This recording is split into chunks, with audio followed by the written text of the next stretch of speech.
Hello everybody and welcome back to another reasonable price prediction, the series where we try to figure out where your favorite altcoins could be headed. Today we are back with Litecoin, and in this video we're going to be comparing the bull runs, not only the major ones but the minor ones. And once we've gathered that data, we're going to see how they compare and what we can potentially expect moving forward. So again, at the start of Litecoin's price action, we can see that we have up to about mid 2013.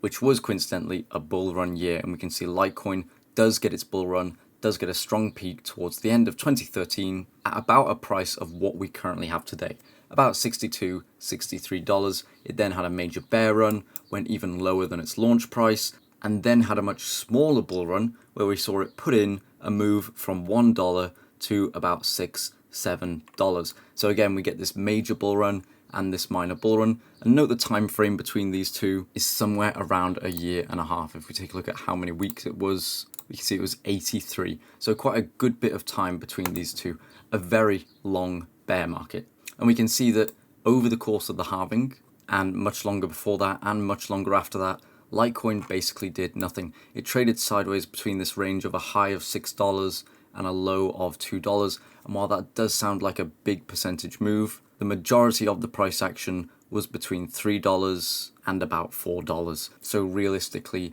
not that exciting. But again, 90 weeks later, we get the start of our next bull run, which is 2017, plus 4 years from our first bull run, and we get this high of Litecoin at about $360, $370.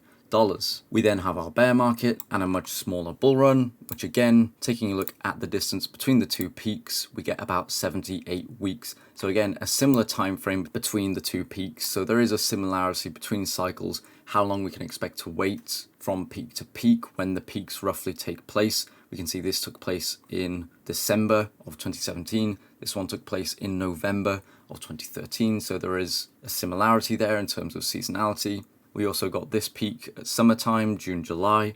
We got this peak here in summertime, June. So some similarities.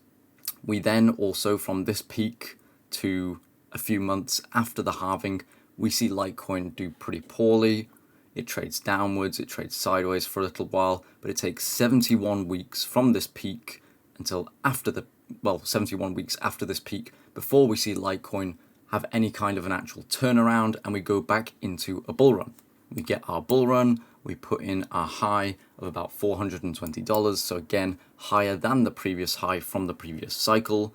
We then have our bear market, have our much smaller bull run, and then again a bit of a smaller bear market. And it looks like we did come back up to test this high that we tested before, about $115. We got rejected, and we are now back down to about $67. As of the time of recording. And again, if we want to check the time between the two peaks, we can see it's actually quite a bit longer this cycle, 112 weeks compared to the average of say 81, 82 weeks between these two cycles. So we can see here there's good reason for people to be talking about a left translated peak, but this is where I think people are getting confused, where they're seeing this as the major bull run that should be happening anytime soon. Realistically, it's actually the minor bull run that we've had every single cycle for Litecoin. Is just being confused as one of the major bull runs. Note as well, as I pointed out, we often have to wait much longer after this second peak before we move back into our major bull run for the next cycle. So far, if we're comparing to 2019, we have to wait 71 weeks from this peak, and that brings us out to November time of 2024, the end of this year. That's when we start our bull run, I'll remind you, not when we peak. Or if we're comparing to this first cycle, this first halving back in 2015, we have to wait 90 weeks, which brings us to our low point, or the start of our bull run in March of 2025. And before I talk about which one I think we're most similar to, let's first find out how long we can expect to have a bull run for. So when we hit this point, how long do we rally up for before we hit our high? In 2019 to 2020, it was 29 weeks. So if we go 29 weeks from the 71 week point when we should potentially bottom out, it is a scenario, we can see that would put us at our high in June. So it wouldn't be too different to what we've seen before. We can see we got this high back in 2021. That was May, around summertime. And of course, that is also very similar to the 71 weeks that we're pushing forward. So if we do match 2019, 2020 in terms of the time periods, in terms of the moves that we see, it could very much play out in a very similar way in the terms that we bottom out close to the end of the year, November time here. You can see we bottomed out October time, late October time here, and then we get our peak 29 weeks later, which puts us into summer. That definitely could be a possibility. If we want to apply the 29 weeks to the 90 week, we can see that would bring us out much further to October of 2025. And we can see this is much more similar to this second cycle here, where again, we had our peaks much later on in the year. If we want to check how long we had to wait for our bull run to take us to the peaks, we can see here it was 38 weeks. Again, this was 2017 to 2018, or just 2017. The bull run went on for the majority of that year. We can see it was 38 weeks. If you want to apply the 38 weeks to the 2019 comparison, it brings you out to August 2025. Again, we haven't really seen an August peak before, not with Litecoin anyway, for a major bull run. So maybe that's something you might not put too much weight behind. If you want to apply it to the 2017 comparison, bringing it 39 weeks out, we can see that would also put us at a December timeframe, end of the year timeframe.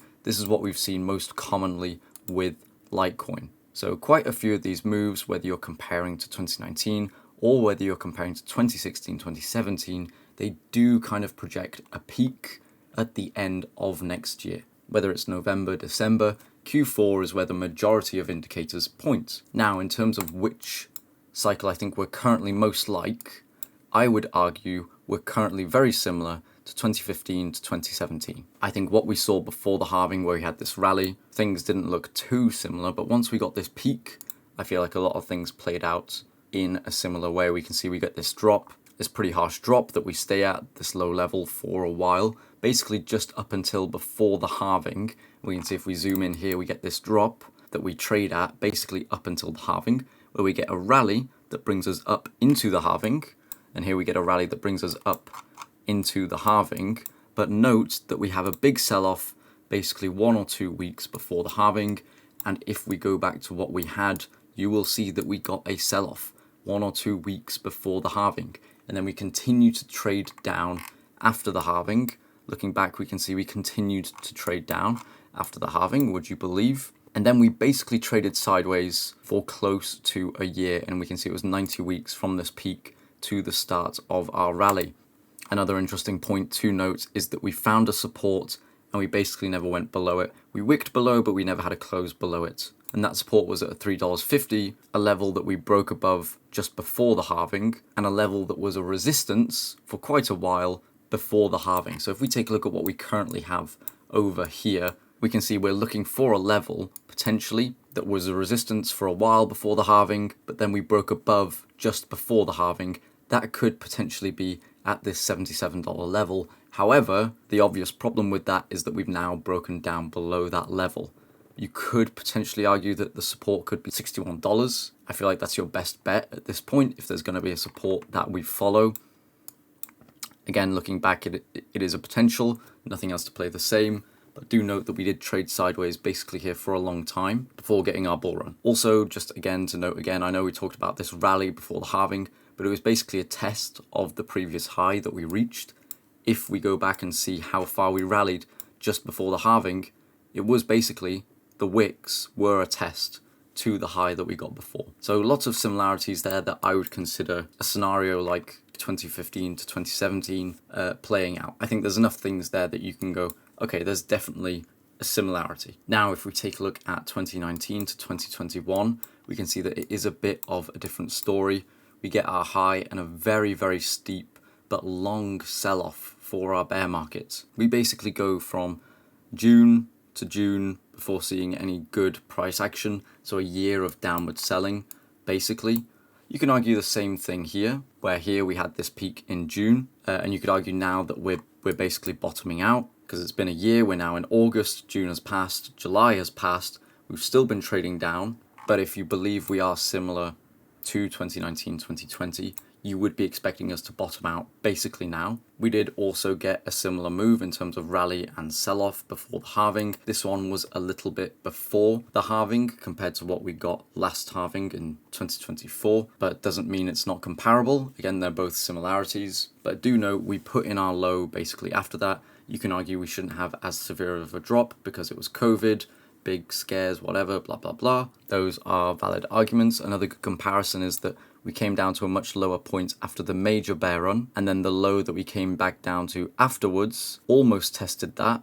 But if you want to ignore the COVID wick, you can say that the closes were much higher and almost 2x higher than what we saw at the end of the major bear run compared to the end of the minor bull run, the minor bear run. So if we take a look at the prices we were at after the major bear run, we came down to a weekly close of about $50. And then after our minor bear run, we came down to a low of about 60. So that's not really a comparison you can really make too much. And I think that's why I am more leaning towards 2015 to 2017 as what we're seeing currently being much more similar. But again, just because something is similar doesn't mean it's going to play out the same. But I do find the fact that we get this U shape just before the halving basically, and then this continued sell-off after the halving that we have had currently, I do think that is pretty strong. Potentially, we can expect a support here.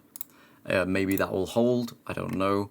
But if it's going to hold, we could expect it to last all the way up for 90 weeks, which again would put us at March of 2025 before we get our bull run. So if that's not something you think will happen, then maybe you want to compare it to 2020, 2019. But again, that's up to you. Feel free to pause the video and take a look at the big picture yourself. But now we're going to take a look at the Bitcoin chart. Again, this is, I always say this is my favorite chart in crypto. And I say that because it's almost too easy. I would be a big believer in Bitcoin. The majority of my crypto would be in Bitcoin, especially for the most part. And this is kind of, if my faith is ever wavering in Bitcoin, I simply go to the Litecoin Bitcoin chart and I have that faith restored, because ever since Litecoin was launched, it's been bleeding against Bitcoin. And we can see from halving to halving, from cycle to cycle, the highs have gotten lower and the lows have gotten lower. And we can see that the period of time that we're currently in, which is, just after the halving, we can see that Litecoin historically has traded down for about 90 weeks, which is similar to what we saw on the 2015 to 2017 US dollar chart, where Litecoin traded down from this peak to this low for about 90 weeks. So maybe we can also expect something similar to continue to play out on the Bitcoin chart. I would have no reason to believe otherwise because that's what we've always had with Litecoin, whichever halving cycle you want to look at. So that's basically putting you in March of 2025, the exact same time frame of when Litecoin bottoms out against Bitcoin. So that means Litecoin would get some kind of a rally. Maybe we get a rally like we do back in 2017, where Litecoin makes a really strong push up, a really strong move to the upside, tests the upper bracket, puts in its highs against Bitcoin, or maybe we see a bit of a wet squib type of rally that we got in 2021, the strongest cryptocurrency bull market crypto has ever had, where we rallied up a pitiful 100% on the Bitcoin pair during the most potent crypto rally that ever existed. In terms of the lows and the highs, we can expect to see the Litecoin Bitcoin pair trade in. Historically, we've dropped from our highs to our next cycle highs. The average is about 60%. It was a 50% drop the first cycle into the second cycle into the third. It was a 70% drop. So taking the average between those two, a 60% drop, you could be looking at a high for Litecoin of about $3,000, of about 3,000 Satoshis, which I will remind you, Litecoin's all-time high against Bitcoin is 52,000 Satoshis. So now the fact that, 3,000 Satoshis would be strong for Litecoin speaks volumes, in my opinion. The lows on where we could see Litecoin head, again, if we're basing our predictions solely off historical figures and data, we saw first cycle into the second, Litecoin dropped 50% from low to low, and then the second cycle into the third, Litecoin dropped 60% from low to low. So taking an average of a 55% drop, slap bang in the middle, we can see that would put Litecoin at a low price of 500 Satoshis, which really does go to show what kind of a dire situation the Litecoin Bitcoin pair is in.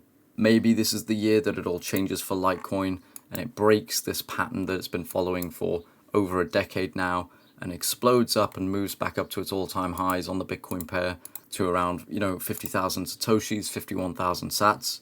For that to happen at current prices, you would be looking at a 5,000% move on the Bitcoin pair. So for example, if Bitcoin does a 2x from now to maybe the peak of the bull run, Litecoin would do a 100x, putting it at a price of around $7,000. Well above anywhere it's ever been in its history. Note that the highest it's gone to beforehand was about $420. So that would be a huge, cataclysmic, explosive rally that if we measure here, if we bring it down and we check how far we'd move up on the US dollar charts to about $7,000, you're looking at about an 11,000% move. If we measure what we got the second bull run that Litecoin got, we can see from the low to the high, we got a similar percentage move. So honestly, that could be something that you might want to look out for. It would be a similar percentage move. Technically, it would be possible, but in my opinion, it would be extremely unlikely. You could argue that because we are so similar to this period in time for Litecoin, we are also going to see the same strong move that we got afterwards, after kind of trading sideways for nowhere. I would say no, but it's a valid point to raise, and I can't say that it definitely won't happen. I can just tell you that, in my opinion, I am definitely not holding out for that scenario. If we do see Litecoin trade down to this low, though, of around 500 Satoshis, and say that it does bounce to this upper band, potentially, you could still see it make a 450% move against Bitcoin, which in terms of an alt season isn't terrible, and especially for a much older altcoin, I think that's actually quite reasonable. But do I think there's less riskier assets in the crypto space where you can potentially make much higher rewards, where the risk reward ratio is much more in your favor? I would say yes. I'm not going to tell you what they are. That's up to you to find and decide for yourself. But for me, Litecoin is just not worth the risk for the continuous bad price action in the hopes of a mediocre return compared to the rest of the crypto space. Anyway, I'm prattling on here. I've made my point. I feel like I've got that across enough. So if you liked the video, guys, please leave a like. If you didn't, leave a dislike too, that's totally fine. Are you going to be holding Litecoin this bull run? If you are, please tell me why. I would honestly be interested. Consider clicking the video up here if you feel inclined. It's been recommended to you by the Google AI overlords, so you're probably going to enjoy it. Or click my face if you want to check out the channel and find other Litecoin videos that I've made in the past. Thanks so much for watching, guys. Take care and peace.